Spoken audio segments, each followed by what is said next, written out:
ইসলামী আন্দোলন বাংলাদেশ ঢাকা মহানগর কর্তৃক আয়োজিত ফ্যাসিস্ট আওয়ামী লীগ নিষিদ্ধের দাবিতে আজকের এই সমাবেশের সম্মানিত সভাপতি, উপস্থিত কেন্দ্রীয় এবং নগর দায়িত্বশীল বৃন্দ, সামনে আগত ইসলামী আন্দোলন বাংলাদেশের বিভিন্ন স্থান থেকে আগত দায়িত্বশীল নেতাকর্মী ভাইয়েরা, সাংবাদিক ভাইয়েরা এবং প্রশাসনের দায়িত্বপ্রাপ্ত ব্যক্তিদের দৃষ্টি আকর্ষণ করেই আমি আমার আলোচনা এখানেই শুরু করতেছি। একটি দল আওয়ামী লীগ তার নিষিদ্ধের দাবিতে যখন কথা উঠছে, তখন প্রশ্ন আসতে পারে যে একটা দল কিভাবে নিষিদ্ধ হয়। এই কথার প্রত্যুত্তরে আমরা যদি পিছন থেকে শুরু করি, 2008 সালে আওয়ামী লীগ ক্ষমতাসীন হওয়ার পরে এরা বাংলাদেশের শিক্ষা ব্যবস্থার উপরে প্রথমে থাবা বিস্তার শুরু করলো। আমাদের শিক্ষা প্রতিষ্ঠানের মধ্যে শিক্ষা প্রতিষ্ঠানগুলোকে যেখানে আল্লাহ এবং তার রাসূলের আদর্শ শেখানো হয়, সেই শিক্ষা প্রতিষ্ঠানকে তারা নাম দিল জঙ্গি প্রজনের আড্ডাখানা। আপনাদের কি মনে আছে? এই আওয়ামী লীগের ছত্রছায়ায় তার যে ছাত্র সংগঠন, এরা আমাদের ইডেনের ছাত্রীদেরকে লাঞ্ছনা করছে, তাদেরকে নষ্ট করছে। এই আওয়ামী লীগের ছাত্রলীগের সন্তানেরা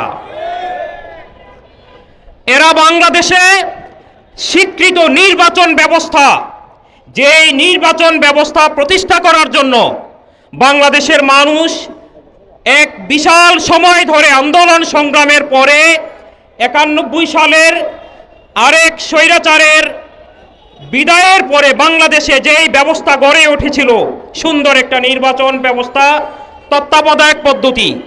এই তত্ত্বাবধায়ক পদ্ধতিকে আওয়ামী সরকার হাইকোর্টের গাড়ে বন্দুক রেখে তারা এই তত্ত্বাবধায়ক পদ্ধতিকে বাতিল করলো, নির্বাচন ব্যবস্থাকে তারা নষ্ট করে দিল।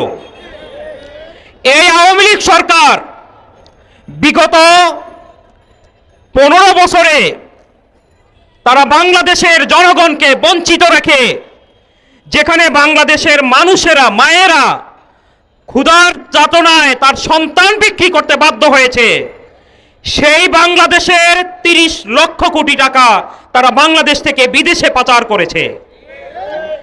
এই দলীয় আওয়ামী লীগ তারা তাদের ক্ষমতাকে টিকিয়ে রাখার জন্য এই 24-এর সে আন্দোলন সংগ্রামে পাখির মতো করে তারা 2000-এর মতো এদেশের ছাত্র জনতাকে গুলি করে হত্যা করেছে।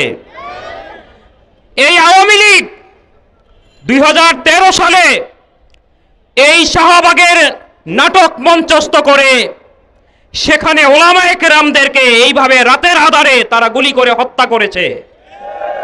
আমি জানতে চাই, এতগুলা ফিরিস্তি যাদের ব্যাপারে বলা হলো, সেই আওয়ামী লীগের নেতাকর্মীরা দোষী কিনা?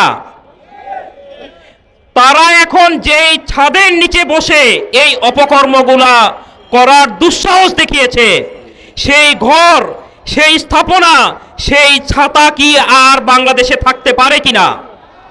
প্রিয় ভাইয়েরা, এই কথাই আমরা অন্তর্বর্তীকালীন সরকারের কাছে তুলে ধরতে চাই যে আজকে আপনি ছাত্রলীগকে নিষিদ্ধ করলেন কেন? ছাত্রলীগ সন্ত্রাসী সংগঠন, ছাত্রলীগ নারীদেরকে ধর্ষণ করছে, ছাত্রলীগের এই চাঁদাবাজি, টেন্ডারবাজি, এই বিভিন্ন অপকর্মের কারণে আপনি ছাত্রলীগকে নিষিদ্ধ করলেন। আমি জিজ্ঞাসা করতে চাই, ছাত্রলীগ আওয়ামী লীগের একটি শাখা তো, তাই না? এই শাখা যেই গাছের রস খেয়ে বড় হয়েছে, শাখা যদি নিষিদ্ধ হইতে পারে, তাহলে সেই গাছ কেন নিষিদ্ধ হবে না? সুতরাং আমরা আজকে ইসলামী আন্দোলন বাংলাদেশের পক্ষ থেকে পরিষ্কার ভাষায় বলতে চাই, এই আওয়ামী লীগের মাধ্যমে বাংলাদেশের ইতিহাসে অনেক কিছু হয়তো হইতে পারে, কিন্তু এই বিগত 15-16 বছরের আওয়ামী লীগ বাংলাদেশের অস্তিত্বের জন্য তারা হুমকি ছিল। এই 15 বছরের আওয়ামী লীগ তারা বাংলাদেশের মানচিত্রকে আরেক দেশের হাতে তুলে দেওয়ার জন্য নানাবিধ ষড়যন্ত্রে মেতে উঠেছিল। সুতরাং এদেশের জনগণ কোনোভাবেই এই দেশের মাটিতে এরকম একটি সংগঠনকে আর নিবন্ধিত রূপে দেখতে চায় না। প্রিয় ভাইরা, আমরা আজকে পরিষ্কার ভাষায় দাবি তুলতে চাই যে বাংলাদেশে একটা অপরাধীর বিচার হবে। এই দাবি যখন উঠে তখন কোন সুশীল তথাকথিত এরা দাবি করে যে একজন খুনিকে যখন আদালতে মৃত্যুদণ্ড দেয়া হয় তারা সুর তুলে যে একটা অমানবিক ব্যাপার, একজন মানুষকে মেরে ফেললো তাহলে আবার আরেকজনকে হত্যাকাণ্ড মৃত্যুদণ্ড দিবেন। ধর্ষণের যখন আমরা সর্বোচ্চ দাবি করি তথাকথিত মানবতাবাদীরা তারা দাবি তোলে যে কি দরকার এত কঠিন একটা শাস্তি দেওয়ার। তাদের এই নরম সুরের কারণেই এত অপকর্মের পরেও তারা আজকে আওয়ামী লীগের নিষিদ্ধের ব্যাপারে কোনো পদক্ষেপ নিতে পারতেছে না। আমরা অন্তর্বর্তীকালীন সরকারকে বলে দিতে চাই, আপনারা বাংলাদেশের উপদেষ্টা, আমাদের মনে যদি এই কথা চলে আসে যে উপদেষ্টারা বাংলাদেশের মানুষের কল্যাণে কাজ করতে পারবে না, তখন কিন্তু আমাদের কর্মসূচি নতুন হয়ে যাবে। সুতরাং আমরা আপনার কাছে আহ্বান করব, ক্লিন ইমেজের ডক্টর ইউনূস সরকারের কাছে আহ্বান করব যে অবিলম্বে আওয়ামী লীগকে নিষিদ্ধ করার প্রক্রিয়া শুরু করেন। হাইকোর্টের মাধ্যমে করবেন না নির্বাহী আদেশে করবেন সেই ব্যাপারে আপনি সিদ্ধান্ত নিতে পারেন, কিন্তু ফলাফল একটাই লাগবে, এই দেশে আওয়ামী লীগ রাজনীতি করার কোনো যোগ্যতা তারা রাখে নাই। আগামী দিনে এই লক্ষ্যে পীর সাহেব চরমরায়ের যে কোনো আহ্বানে সবাইকে সাড়া দেওয়ার আহ্বান রেখেই আমি আমার আলোচনা এখানেই শেষ করতেছি। ওমা তৌফিক ইল্লা বিল্লাহ।